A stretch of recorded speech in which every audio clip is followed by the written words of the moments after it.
Revolutionary Strategy. Marxism and the Challenge of Left Unity. By Macnair. Chapter 3. The Revolutionary Strategy of the Centre. The centre tendency in the German Social Democratic Party and Second International was also its ideological leadership. In spite of eventually disastrous errors and betrayals, this tendency has a major historical achievement to its credit. It led the building of the mass workers' socialist parties of late 19th and early 20th century Europe and the creation of the Second International. The leftist advocates of the mass strike strategy, in contrast, built either groupuscules like the modern far left, such as the Delianists, or militant but ephemeral movements, like the Industrial Workers of the World.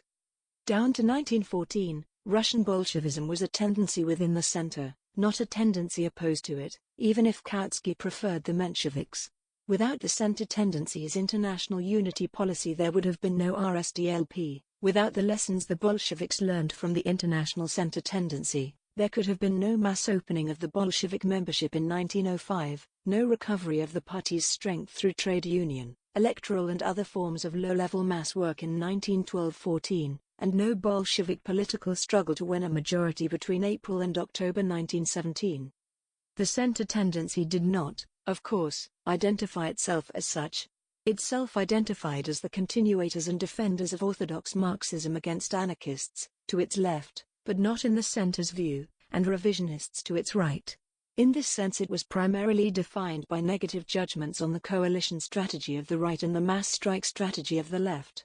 Both Kautsky's The Social Revolution, 1902, and his The Road to Power, 1909, are extremely cautious in making positive categorical predictive claims about strategy. There are nonetheless some core principled understandings about strategy which emerge from the arguments. Organization. For the center tendency, the strength of the proletariat and its revolutionary capacity flows, not from the employed workers' power to withdraw their labor, but from the power of the proletariat as a class to organize. It is organization that makes the difference between a spontaneous expression of rage and rebellion, like a riot, and a strike as a definite action for definite and potentially winnable goals. Moreover, as soon as we move beyond craft unionism, which relies on skills monopolies to coerce the employer, the difference between victory and defeat in a strike is the ability of the solidarity of the class as a whole to sustain the strikers in the face of the economic and political pressure the employers can exert.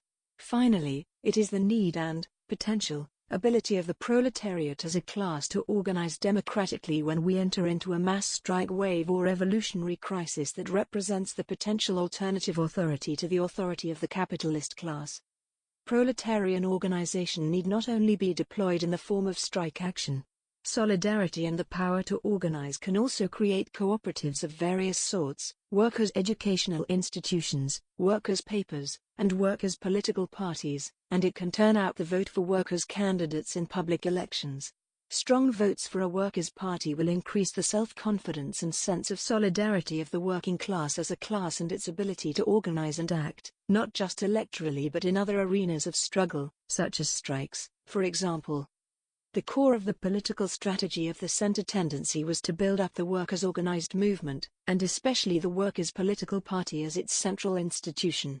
In their view, as the organized movement of the working class grew stronger, so would the self-confidence of the class and its ability to take political decisions and impose them on the bourgeoisie and the state.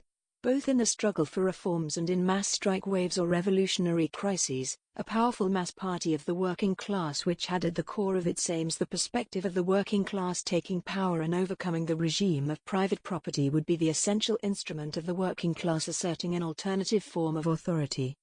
It is important to be clear that the movement that the center tendency sought to build was not the gutted form of the modern social democracy/laborism, which is dependent on the support of the state and the capitalist media for its mass character. The idea was of a party which stood explicitly for the power of the working class and socialism. It was one which was built up on the basis of its own resources, its own organization with local and national press, as well as its own welfare and educational institutions, etc.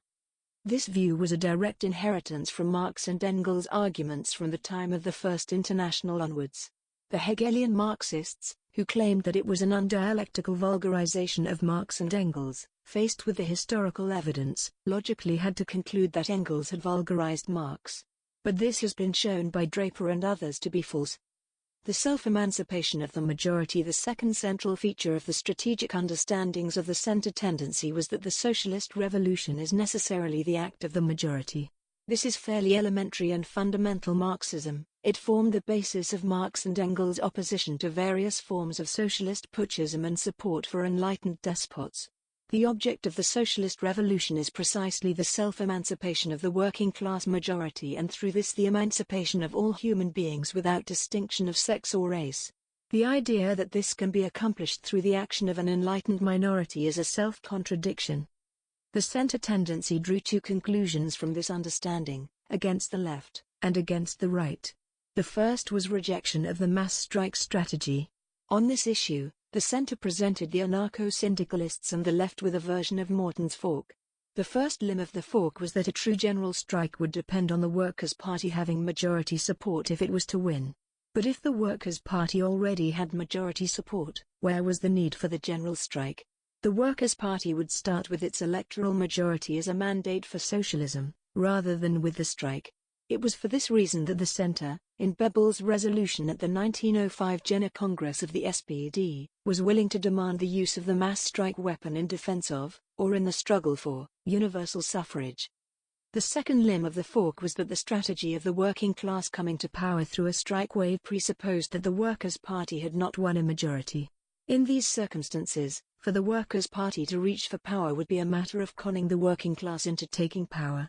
However formally majoritarian the party might be, the act of turning a strike wave into a struggle for power would inevitably be the act of an enlightened minority steering the benighted masses.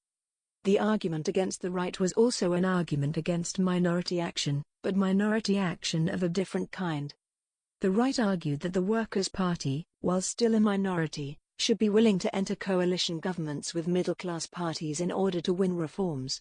The center argued that this policy was illusory, primarily because the interests of the middle classes and those of the proletariat were opposed. Behind this argument was one made by Marx in 1850, that it would be a disaster for the Workers' Party to come to power on the back of the support of the petty proprietors, since the Workers' Party would then be forced to represent the interests of this alien class. Quotation by Marx. We are devoted to a party which, most fortunately for it, cannot yet come to power. If the proletariat were to come to power, the measures it would introduce would be petty bourgeois and not directly proletarian. Our party can come to power only when the conditions allow it to put its own view into practice. Louis Blanc, a French socialist who participated in a Republican coalition government in 1848, is the best instance of what happens when you come to power prematurely. End of quotation by Marx. This logic applied all the more to the creation of a coalition government with the political representatives of the petty proprietors. By becoming part of such a coalition, the Workers' Party would in practice accept responsibility for the petty proprietor government. Again, the opposition to participating in coalitions as a minority was no novelty, but followed arguments already made by Marx and Engels. Thus, for example, Engels wrote to Turati in 1894, anticipating a possible Italian, democratic, revolution. Quotation by Engels. After the common victory we might perhaps be offered some seats in the new government, but always in a minority. Here lies the greatest danger. After the February Revolution in 1848, the French Socialistic Democrats were incautious enough to accept such positions. As a minority in the government, they involuntarily bore the responsibility for all the infamy and treachery which the majority, composed of pure Republicans, committed against the working class, while at the same time their participation in the government completely paralyzed the revolutionary action of the working class they were supposed to represent. End of quotation by Engels. This is a hard judgment, but it is one which has been repeatedly confirmed by history. participation by communists in nationalist and democratic governments, and critical support policies, animated by the desire to do something for the workers, has in the course of the 20th century brought on the workers' movement in several countries disasters far worse than those of 1848. The fates of the mass Indonesian, Iraqi and Iranian communist parties spring to mind. The effect of the coalition policy can be not merely defeat, but the destruction of the very idea of socialism and working-class politics as an alternative to the capitalist order. Patience. The centre's strategic line was, then, a strategy of patience as opposed to the two forms of impatience, those of the right's coalition policy and the left's mass strike strategy. This strategy of patience had its grounds in the belief that the inner logic of capital would inevitably tend, in the first place, to increase the relative numbers and hence strength of the proletariat as a class, and, in the second, to increase social inequality and class antagonism. Kautsky makes the argument most clearly in The Social Revolution. In this situation the Workers' Party/movement could expect to build up its forces over the long term to a point at which it would eventually be able to take power with majority support. This strategic line can be summed up as follows. Until we have won a majority, identifiable by our votes in election results, the Workers' Party will remain in opposition and not in government. While in opposition we will, of course, make every effort to win partial gains through strikes, single-issue campaigns, etc., including partial agreements with other parties not amounting to government coalitions, and not involving the Workers' Party expressing confidence in these parties. When we have a majority, we will form a government and implement the whole minimum program. If necessary, the possession of a majority will give us legitimacy to coerce the capitalist/pro-capitalist and petty bourgeois minority. Implementing the whole minimum program will prevent the state in the future serving as an instrument of the capitalist class and allow the class struggle to progress on terrain more favorable to the working class.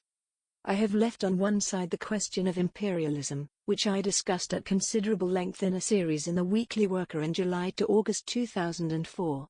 As I indicated there and in Chapter 2, it has significant implications for the center tendency's strategy of patience. The inherent tendency in capitalism towards social polarization is partially displaced from the imperialist countries onto the colonial countries.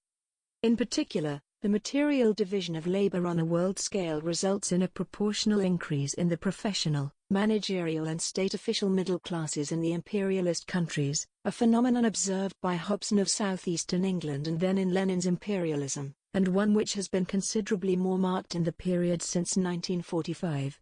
An increasing proportion of the total population of the imperialist countries becomes wholly or partly dependent on the spoils of empire. The version of the strategy of patience adopted by the SPD/Second International leadership depends on the Workers' Party actually achieving an electoral majority.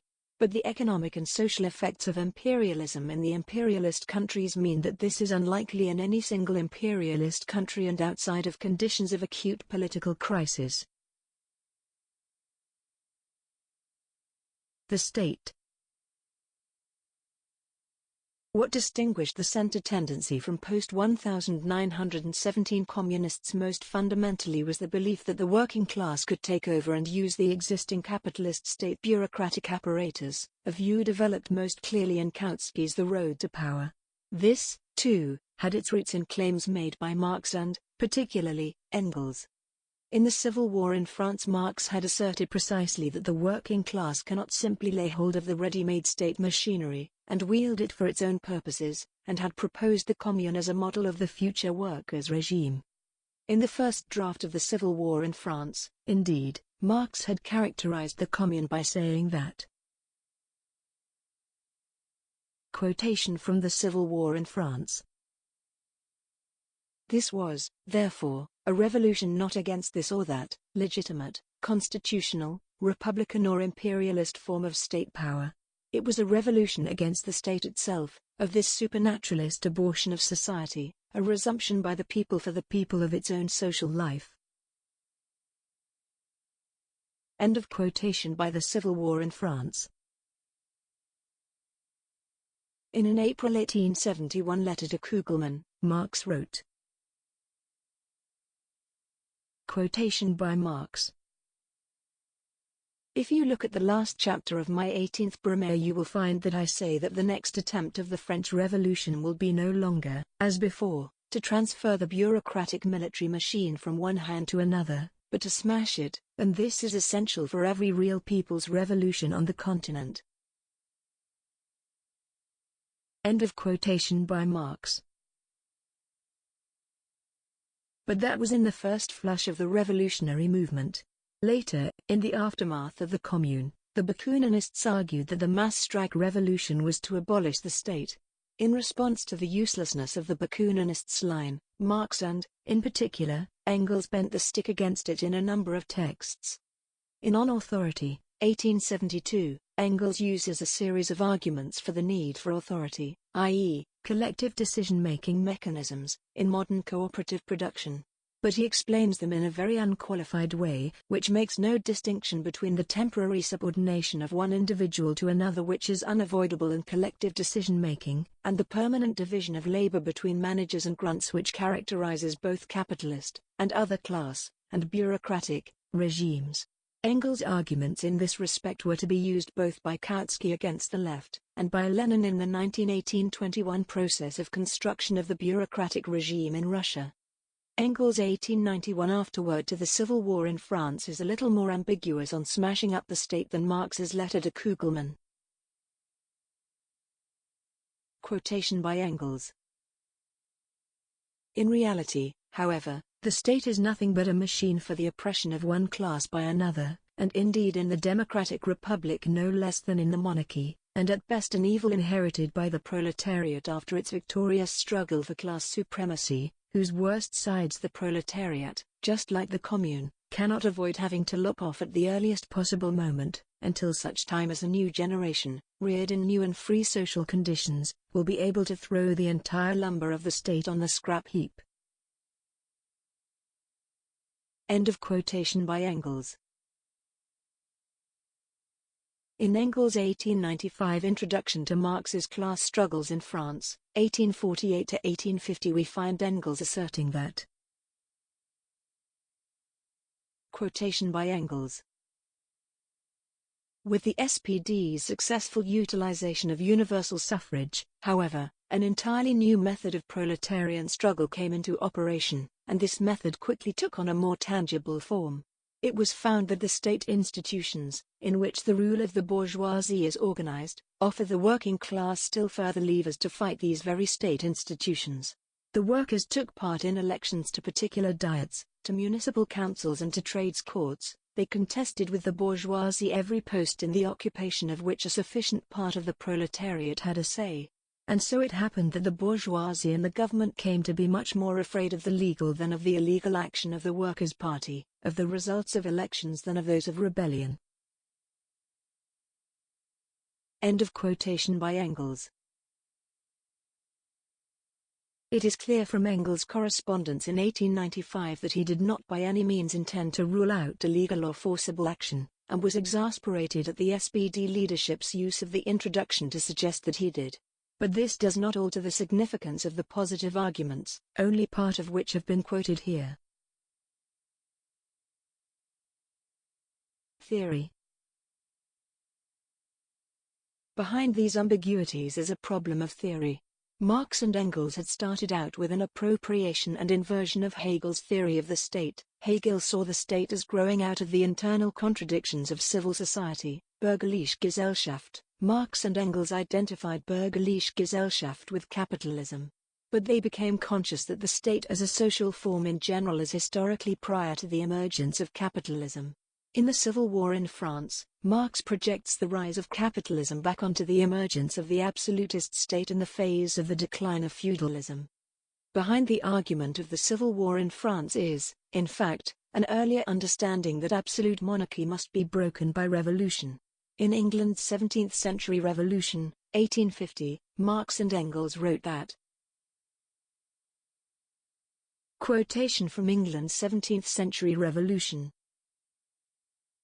Although M. Guizot never loses sight of the French Revolution, He does not even reach the simple conclusion that the transition from an absolute to a constitutional monarchy can take place only after violent struggles and passing through a republican stage, and that even then the old dynasty, having become useless, must make way for a usurpatory sideline.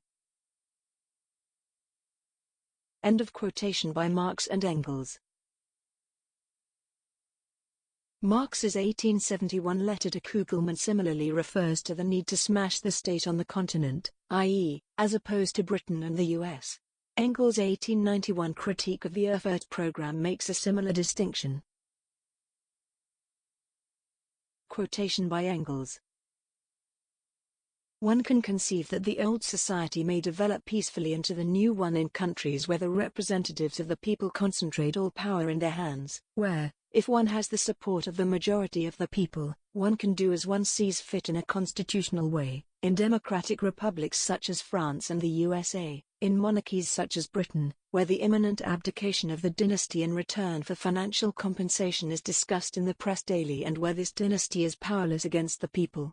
But in Germany, where the government is almost omnipotent and the Reichstag and all other representative bodies have no real power, to advocate such a thing in Germany, when, moreover, there is no need to do so, means removing the fig leaf from absolutism and becoming oneself a screen for its nakedness. End of quotation by Engels. Marx's late work found in the ethnological notebooks indicates that he recognized the insufficiency of this account, which ties the state to early modern absolutism. In The Origins of the Family, Private Property and the State, Engels' execution of a bequest of Marx's anthropological work, Engels identifies the origins of the state with the breakup of clan society in antiquity. The social contradictions which produce the state are then given by the emergence of full alienable private property and classes. The result, both in Marx's Civil War in France version and in Engels' Origins version, is that capitalism inherits the state from the prior social orders. It is then rational to suppose that socialism, either as the dictatorship of the proletariat, or as the first phase of communism, will inherit the state from capitalism. What is missing is a general theory which will explain why the absolute monarchies had to be smashed in order for fully capitalist states to emerge, in a process which was completed in the Netherlands in 1609 and England in 1688, but was not completed until 1871 in France and 1918, and perhaps even 1945, in Germany.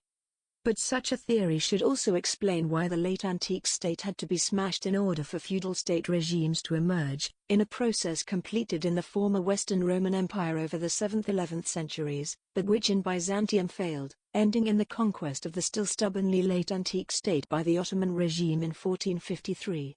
Similarly, in China a regime very similar to the late antique state recapitulated itself on changes of dynasty until it finally fell in the 1911–12 revolution, but in Japan such a state was smashed in the 12th century, opening the way to a feudal development. Such a theory could not properly stop at the immediate outcome, the particularity of the late feudal bureaucratic coercive state and its relationship to capitalism. Nor could it stop at the beginning, at the absolute generality of the emergence of the state in connection with the transition to class society, which was probably in Mesopotamia, ancient Egypt, China, India and Mesoamerica rather than, as Engels placed it in Origins, in Greek and Roman classical antiquity. It would have to grasp the relation of concrete state forms, city-state and god-empire, national kingdom as part of a larger religious unity, rule of law constitutional state as part of a system of states, to their class bases, slavery, feudalism, capitalism. In approaching the matter in this way, it would become visible that Engels' 1891 judgment that in France, the USA and England the representatives of the people concentrate all power in their hands, and, if one has the support of the majority of the people, one can do as one sees fit in a constitutional way was false. The inner secret of the capitalist state form is not bourgeois democracy. Rather, it has three elements: 1. The rule of law, i.e. the judicial power; 2. The deficit financing of the state through organized financial markets; and 3. The fact that capital rules, not through a single state, but through an international state system, of which each national state is merely a part. This, in turn, carries the implication that Engels' 1891 critique of the SPD's failure in the Erfurt program to call for the democratic republic was true but insufficient, and that his 1895 claim that it was found that the state institutions, in which the rule of the bourgeoisie is organized, offer the working class still further levers to fight these very state institutions was misconceived. In the absence of an explicit democratic republican critique of the state hierarchy forming part of the SPD's agitation, the party's participation in the local and sectoral governmental organs of the German Second Empire served, not to undermine the imperial state, but to integrate the workers' movement behind that state and to support the development of bureaucratic hierarchies within the workers' movement. The problem of failure to grasp the character of the nation-state system as part of an international state system and subject to the world market was one the centre shared with the right wing, and was more profoundly disastrous than the failure to grasp the problem of the class character of state forms. It, too, has its origins in Marx and Engels. The nation-state. Quotation from the Communist Manifesto. Though not in substance, yet in form, the struggle of the proletariat with the bourgeoisie is at first a national struggle. The proletariat of each country must, of course, first of all settle matters with its own bourgeoisie. End of quotation from the Communist Manifesto. There is a peculiarity about this statement. Early in the manifesto, we are told. Quotation from the manifesto. To this end, communists of various nationalities have assembled in London and sketched the following manifesto, to be published in the English, French, German, Italian, Flemish and Danish languages. End of quotation from the manifesto. The ideas of Marx and Engels reflected in the manifesto, moreover, could be said to be drawn from the appropriation and critique of German philosophy, English political economy, and Chartism, though Lenin left this source out, and French utopian socialism. Moreover, what immediately followed, not, of course, as a result of the manifesto, was the outbreak of an international revolutionary wave affecting France, Germany, Austria, Hungary. Indeed, previous, bourgeois, revolutionary movements had also been international. The Europe-wide commune movement of the 12th and 13th centuries, 16th-17th century Protestantism, in particular Calvinism, and Enlightenment republicanism of the 18th and early 19th centuries.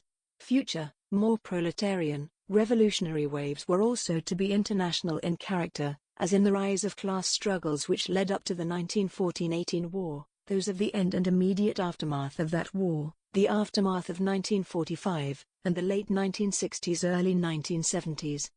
True, in the critique of the Gotha program Marx wrote. Quotation by Marx.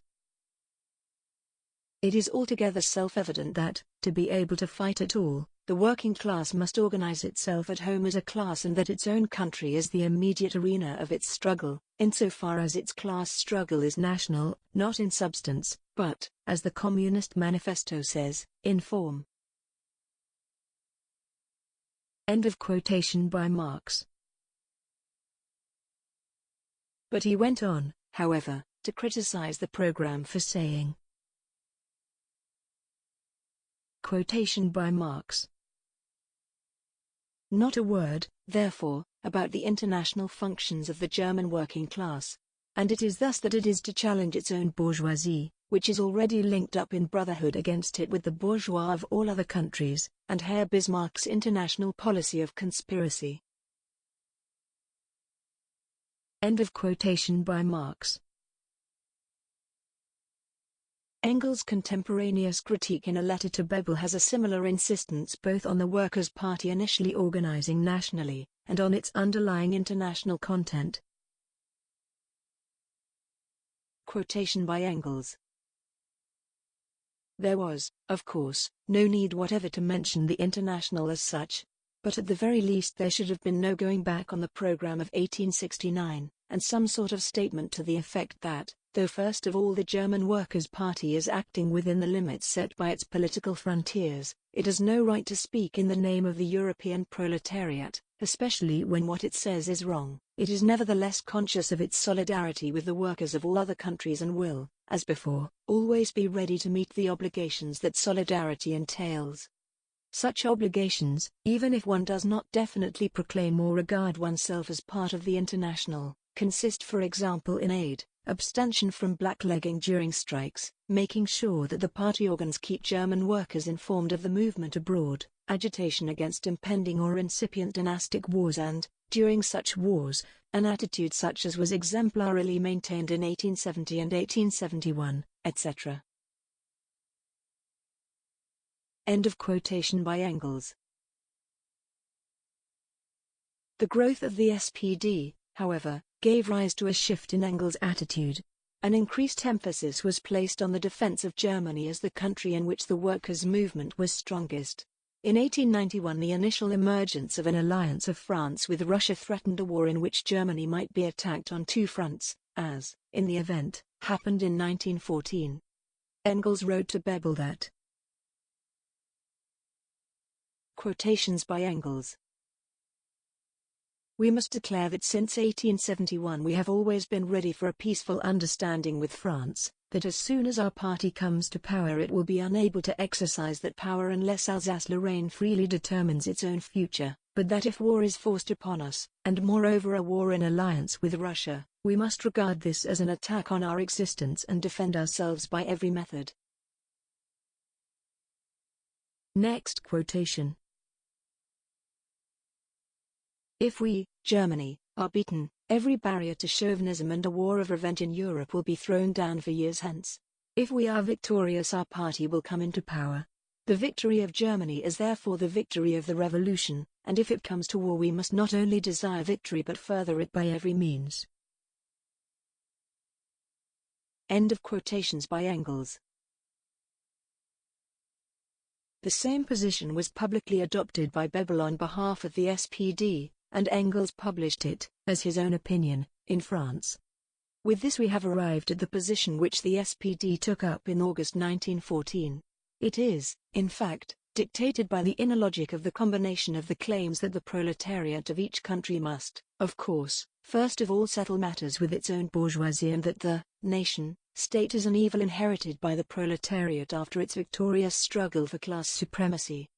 In August 1914 these commitments left the center as badly enmeshed in the defense of national interests as the right, and led them to support feeding the European working class into the mincing machine of the war.